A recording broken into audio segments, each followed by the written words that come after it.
Okay, hi everyone, welcome back. आज हमारा day 8 of the training of SBD. So we are starting off with the squats. We're doing high bar 145 kgs or 320 pounds for a set of 2. And RP is around 8. I'm not trying to push to failure. This is just a top set to get me basically psyched up for my next upcoming sets. So yeah, that went pretty well as I could have expected.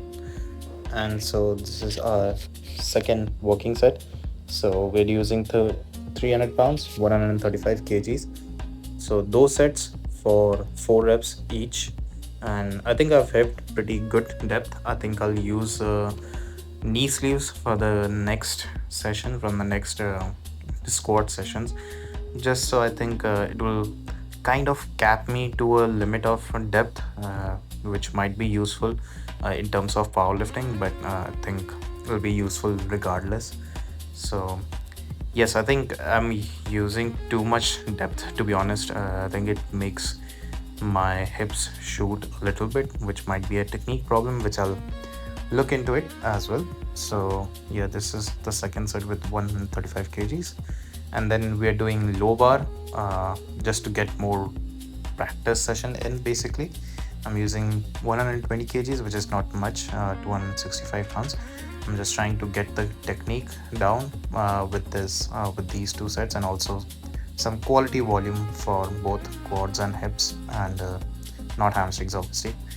So next, our exercise is a hypertrophic one again, which is the cable fly, and I'm using as much range of motion as possible, and I'm using 55 kgs here and pushing it to basically failure. Uh, yep, it's a very high effort set, and also I'm just trying to make sure that I get as much range of motion as possible, almost doing it in a dip kind of way, not in a fly, but basically a press.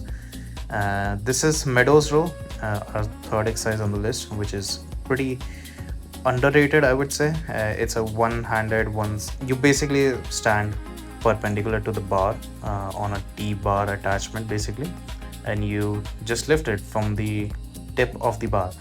Now, this actually is a very good rear delt and the upper back builder. Obviously, this is how it looks from the side. So I've attached it onto a T-bar attachment, and then just pull it from each side. And we were using barbell plus the 27.5 kgs push to failure. And our fourth exercise is lateral raise. I'm using 25 kgs of at 5 pounds, which is not much, but I'm also supersetting it with the overhead extension done unilaterally. I was lucky enough to have the gym be pretty empty for me to use, so that's why I was doing some unilateral movements. Otherwise, I would have done some bilateral, like dumbbell lateral raises or something along those lines. So when you do have the availability, just use it. Do make sure that you take advantage of all the things that you can. So here I'm using 20 kgs. I'm just trying to get my tendons some blood flow. I mean, of course it will be hypertrophic as well, but uh, it is good to involve some exercises which do consist of higher reps, so that your tendons get the blood flow that they need. And yeah, that's basically it. I think my quads look fine for Natty. Yeah, I'll see you on the next one. Take care and peace.